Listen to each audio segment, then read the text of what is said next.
Hello all, I am Madhubanti.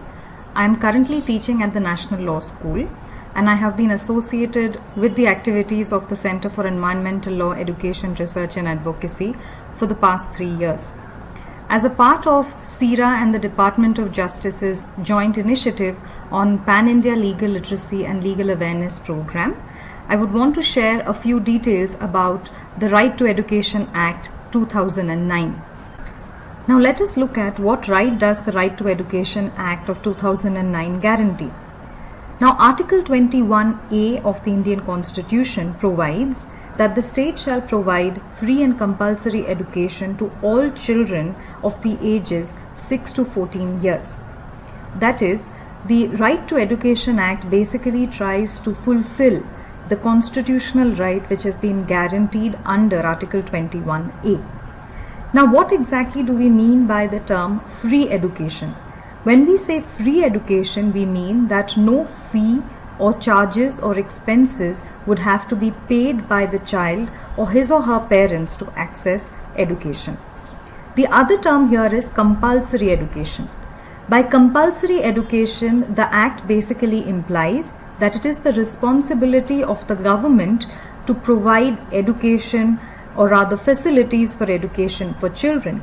And by elementary education, we mean education from classes 1 to 8. Now let us look at who can claim the right to free and compulsory education and where. As per the Act, every child, whether male or female, of the ages 6 to 14 years can claim the right to free and compulsory education. In addition, a child belonging to a disadvantaged group or a weaker section of the society can also claim the right to education. Now, who is a child belonging to a disadvantaged group? A child belonging to a disadvantaged group is generally a child who is either a member of a scheduled caste or a scheduled tribe, or other economically and backward classes, or a child who has other limitations owing to social, cultural, educational, linguistic, geographical or gender reasons as the state government may notify. Similarly, a child belonging to a weaker section of society is a child whose parent or guardian have an annual income up to the limit that has been decided by the state government. Now, the state governments have the prerogative to basically define who a child belonging to a disadvantaged group is or who a child belonging to a weaker section of the society is, because the rules and notifications of this act are basically settled and decided by state governments independently. So they have the liberty to decide on these important parameters. If I have to give you an example, in the state of Bihar, a child belonging to a disadvantaged group is a child whose parents or guardians' annual income is up to 1 lakh rupees, whereas a child belonging to a weaker section of society is a child whose parents or guardians' annual income is up to 2 lakh rupees. On the other hand, in the state of Odisha, a child belonging to a disadvantaged group is a child whose parents are BPL card holders. On the other hand, a child belonging to a weaker section of society is a child belonging to the SC or the ST community, or a child who is homeless or who is found begging in the street or working in the street. So even a working child could be categorized as a child belonging to a weaker section in the state of Odisha. So basically, if somebody wants to find out whether a particular child belongs to a certain category and whether they are eligible to seek education under the Right to Education Act, the state-specific rules and regulations and notifications have to be checked on the Ministry of Education's website. So they will get all the details from this website. Additionally, a child who suffers from some kind of a disability can also access the right to education, and pursuant to a Supreme Court directive, children with HIV have also been categorized as children belonging to the disadvantaged group. And this has already been made effective in certain union territories like Chandigarh, Daman and Diu, Dadra and Nagar Haveli, including the state of Karnataka. So these are the different kinds of children who can access the right to education under the RTE Act. Now, where will this right be accessed? Rather, what kind of schools can children go to? Preferably, the school should be in the neighborhood established by the government or the local authority within a walking distance. So, for children in classes 1 to 5, the school should preferably be located at a distance of 1 kilometers. For children in classes 6 to 8, the school should preferably be located at a distance of 3 kilometers. But irrespective of the distance, a child can also get enrolled in any other school. Now, what do we mean by any other school? Such other schools should have been established, controlled, owned, or financed and funded directly or indirectly by the government or the local authority. For instance, if I can give you the example of Kendriya Vidyalaya, Arohi schools. So these are schools where children can access education. Now, what about unaided schools like private schools? Private schools also have a mandate under the Act to admit children of the disadvantaged and weaker section of the society up to 25% of the quota or of the strength in class 1. So say for instance, class 1 has 100 students. These unaided private schools have to keep aside 25 seats for children belonging to weaker sections or disadvantaged group, and these children, once they have been admitted, have to be permitted to complete their elementary education up to the age of 14 years or up to class 8. Now we move on to the third important aspect to access the right to education, and that is the admission process.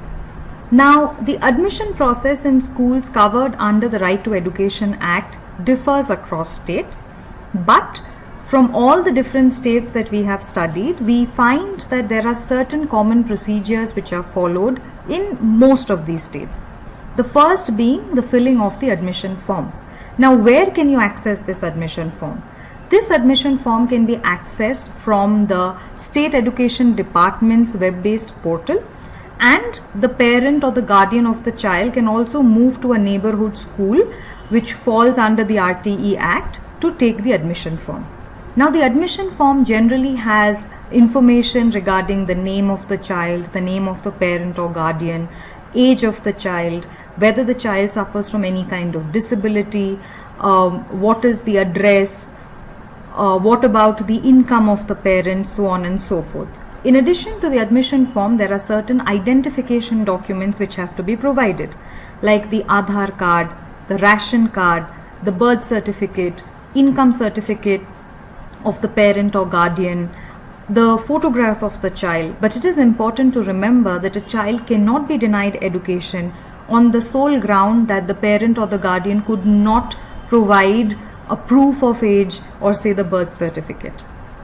Now, the next important point is no fees or expenses can be charged by the school authorities for admitting the child. That is, the school authority cannot demand any kind of capitation fee for admitting the child. And lastly, the parent, the guardian or the children cannot be asked to go through any kind of screening procedure before admission. By screening, I mean some kind of an interview of the parent or guardian to assess how good they are or whether they would be able to educate the child at home, or any kind of written test or verbal or oral examination for the children. All of that is not allowed before admitting the child. Now let us look at what are the other rights of the children under the Act. If a child wishes to get enrolled in the school after the commencement of the academic year, the school authorities cannot deny admission to such a child.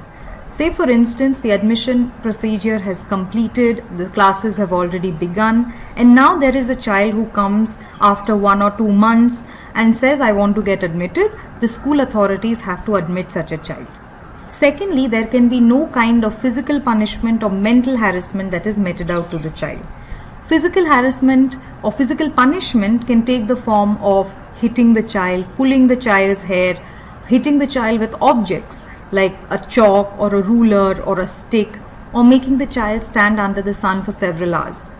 Now, what can be the forms of mental harassment? Asking the child what does his parents do, why is he or she so slow at learning, what kind of food is he eating at home, is it nutritious enough, why is he so slow in everything. So these are different questions, or anything that stigmatizes the child is not permitted. So mental harassment and any kind of physical punishment is not permitted, and school authorities are not allowed to do that. Prohibition from expulsion. If a child has been admitted, the child has to be allowed to complete his elementary education till he reaches class 8.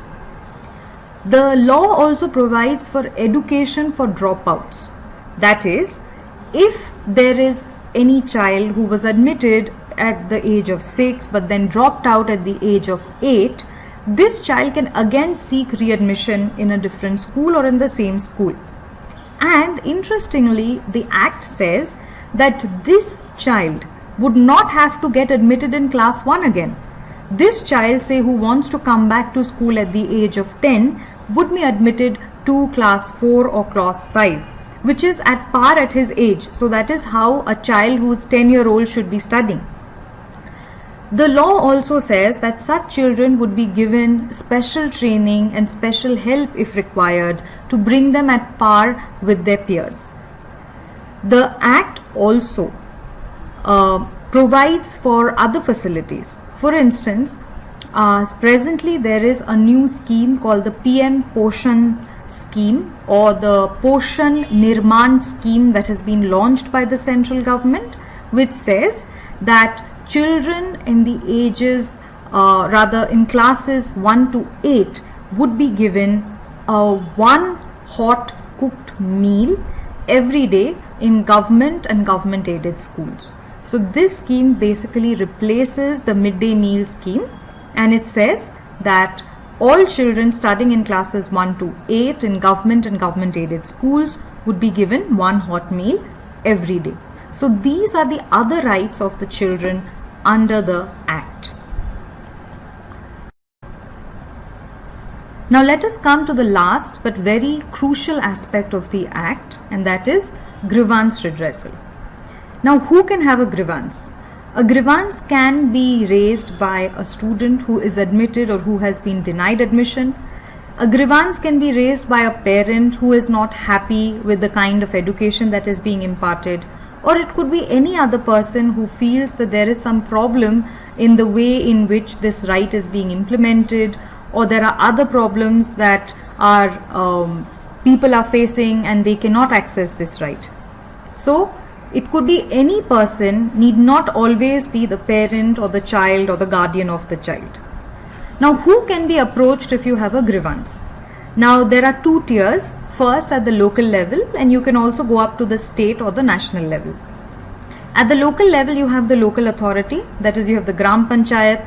You also have the block education officer. The block education officer is the important authority because he is responsible for school education in his block. And he's also important because he has to look at the functioning of the schools under the RTE Act.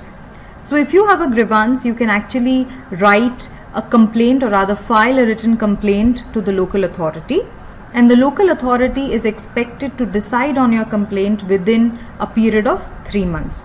So after a complaint has been received, the school authorities or the aggrieved party against whom the complaint has been filed are also expected to be called, and they have to give their side of the story, and then the local authority is supposed to come to a decision.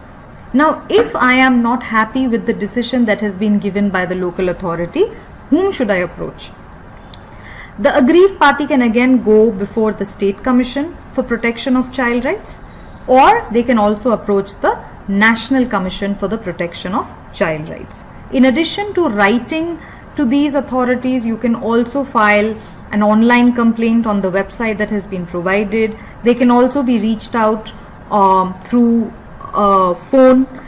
So you have the phone number provided on the screen.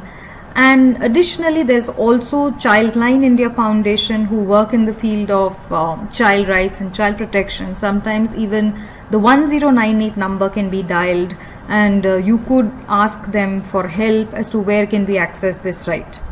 And there's also a postal address of the National Commission for Protection of Child Rights where letters can be posted. If you have any further queries about the Act, or if you want to know more about the Act and its different stakeholders, you can check out this poster on the Act on our social media pages. This poster would be available on our website. It would also be available on Facebook, LinkedIn and Instagram pages. So for more information on the right of children to Free and Compulsory Education Act, please check out this poster.